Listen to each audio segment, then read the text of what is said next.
Today I'm getting the opportunity to drive this absolutely incredible Nissan GT-R R35. This is the craziest car I've ever actually driven. Today I'm here with Eric for the third time. We already made 2 videos with his other cars, and we are checking out his Nissan GT-R this time. It is highly modified. Let's check it out. I've done a decent amount to it. I bought it somewhat modified already. I've had a lot of fun with it, and honestly, I've been trying to break it so that I have an excuse to tear it apart more. But right now I've done like the intake manifold that has upgraded fuel pumps and injectors. Basically, it's like a full bolt-on E85 GTR. So it's somewhere in the 800 wheel horsepower range right now. Wow. I haven't dynoed it yet, but I have times compared to my other cars, and I would put it right around 800 right now. So typical full bolt-on Nissan. That's awesome. Yep. So for a 2013 GT-R, what are the specs approximately stock if you were to just buy one? Yeah, so they're, I'm pretty sure like 590 or 600 stock.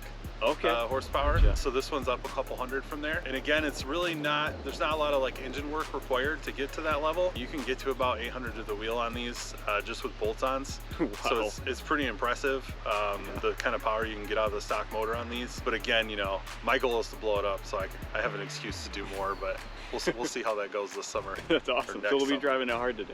Yeah, we are going to be, I'm not gonna lie, we're going to drive it hard, and there's a chance that we might break something, and that's okay. Okay. I hope so. Sounds good.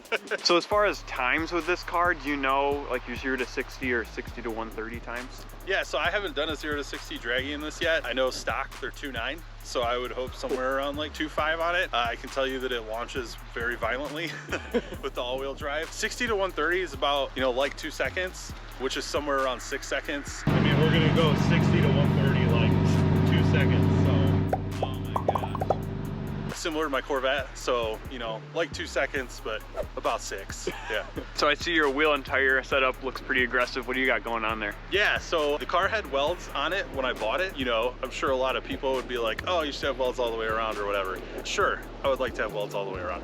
But for now, I'm just doing the welds on the back and the Vertinis on the front. The welds still, you know, do something because most of the power gets distributed to the back when the car pushes down on the back. So even though I get a lot of hate for having the welds back there, they were free $3,500 wheels when I bought the car. So, you know, I'm not gonna take them off. Yeah. And I love how they look. So regardless of some of the haters, I do love the welds on the back. So what did you say the front wheels are? So those are Vertinis. I've had those on a couple of my cars and I really like them. They're very stylish, but I don't like the differentiator between the black 5 spokes in the back and these silver ones up here. Okay. So I have some black 5 spokes on the way that were actually supposed to be here today. And I was trying to get them on before the video, but they didn't show up in time. Oh, so shoot. So we'll get them on. We'll get a picture of them. But yeah, so I'm going to do black 5 spokes on the front to kind of match the back. Plus, they're a Japanese brand 5-spoke for the front, so you know, trying to stay true to the car. You know? Yeah, that's awesome. Sweet. So what do we got going on under the hood? Yeah, so we've got BoostLogic intake manifold there on the top. I put that on recently, and then I redid all of the piping in here. So this is all like custom tubing. Tried to match everything, make it look pretty. For now, you know, stock motor. If I do anything, if we blow it up today, or if I blow it up in the near future, you know, I'd probably just go straight to a billet block on this, because I mean, like, why not? That's what they're made for. Right. So we'll see what happens. But the trans is a stage 1 build as well. So it's basically brand new right now. So if we break anything, I hope it's not the trans.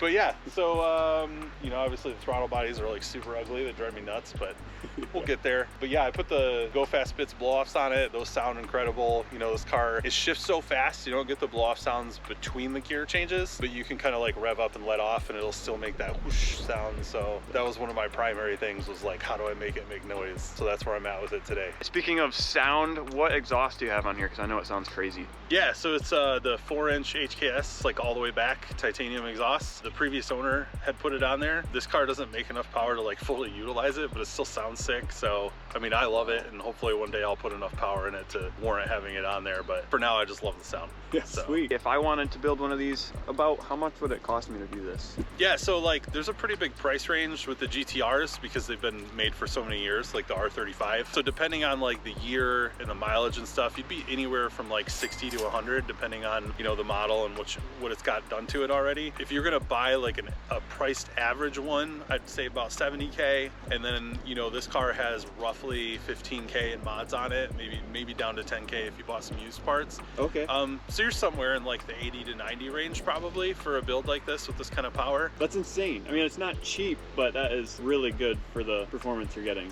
Yeah, it is. These being all-wheel drive too, they're just completely different, right? I mean, it's like a low-end Japanese supercar basically. So, yeah. You know, they're pretty sweet for what you pay for them, for sure. Yeah, no kidding. All right, we're gonna go on a drive here in a second, but first I wanted to ask you, what is your favorite thing about this car? So my favorite thing is the comfort level. So it's obviously, I'm a big guy, it's a big car, there's lots of room, it's very comfortable, it has Bose surround sound. I can also put my kids in the back, there's room for a car seat. My daughter loves to be in the back and my son's in the front, so a lot of my other cars, I can't do that. The Challenger's gutted, the McLaren only has 2 seats and the Vet only has 2 seats. So as far as like family fast car, this is it. What about your least favorite thing about the car? What would that be? So I will say this car's very picky about being warm before you take it out, especially before you start banging on it. So like my other cars, I can kind of just start up and go. The McLaren's like, you know, a couple minutes, but man, this thing likes 10, 15 minutes. It really likes its temps to be up to par, which isn't a bad thing, right? But I also, when it starts to get cold out in Michigan, you know, I have to make sure this thing's warmed up before I take off, and honestly, it's kind of annoying sometimes. So okay. Yeah. Well, shall we take it on a spin? Let's do it. All right.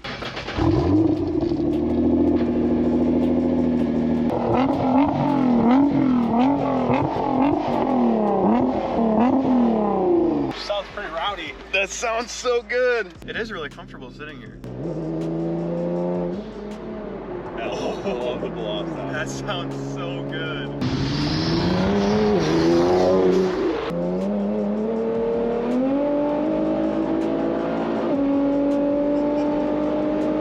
Oh my goodness. That was 140. Holy crap. Yeah. So you could feel it like weight to downshift. Yeah. This car is it's like interesting. So like this car responds to your current driving style. Huh. So like we were kind of just putting. Yeah. So when I punched it, the car's like, 5th gear. Oh, he's really punching 4th gear. So like it'll make a decision based on how you've been driving.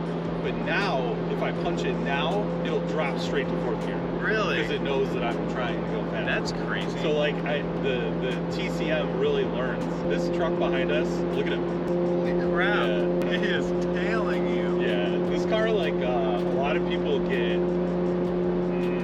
they try to race this car. They get very aggressive against this car. I don't know if it's because it's Japanese or because the license plate says send it.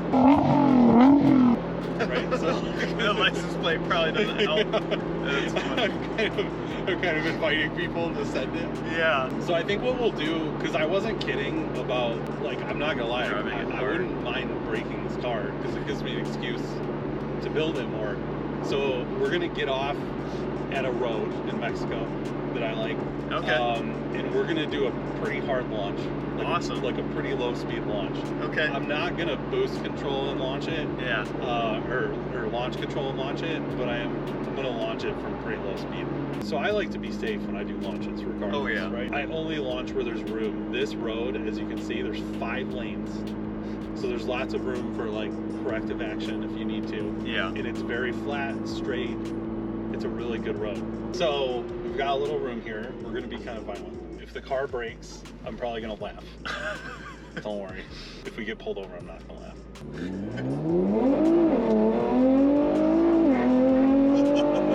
Oh my gosh.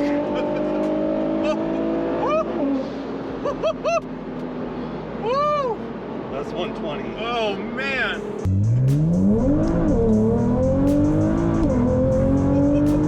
Oh my gosh. Oh. Yeah, that really gets your body. Like this car, the all-wheel dude, like you saw the front of the car picks up, but it just like it just goes, man. Yeah. It's wild. Oh my gosh. I'm not gonna lie, I'm kind of upset. We didn't even like get anything hot. Like nothing happened. Nothing happened. Not even close to breaking Like, it. not even remotely. It didn't even like the clutch didn't even slip. It just ate the whole pole. Wow.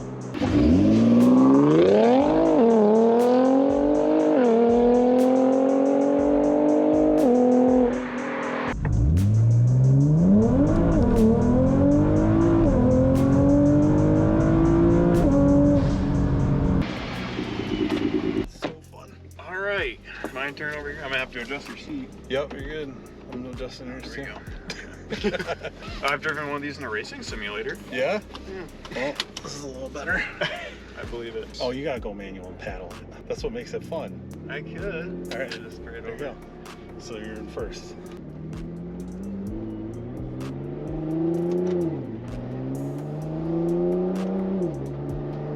Oh my gosh. It's insane. It's a whole nother experience driving. It's so fun. Wow. I think you like notice the sound more when you're driving. Give it like a little when we go. You're in control. Don't give it all the way, but give it a little. I'll give it a little bit. Yeah. See what it's got. Yeah, yeah. All right, give it a little. Oh my gosh. What?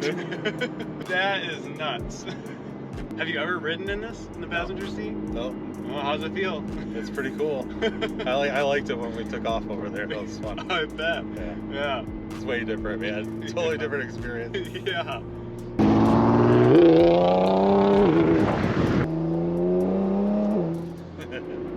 This is crazy. I gotta get one of these.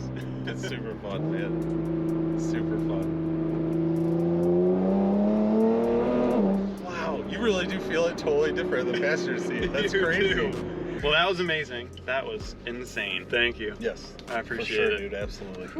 I want to give a huge thank you to Eric for letting me film and drive his car. Go give him a follow on Instagram at SpoolieFool. Thanks so much for watching till the end. Be sure to subscribe and follow me on Instagram at MaxHP.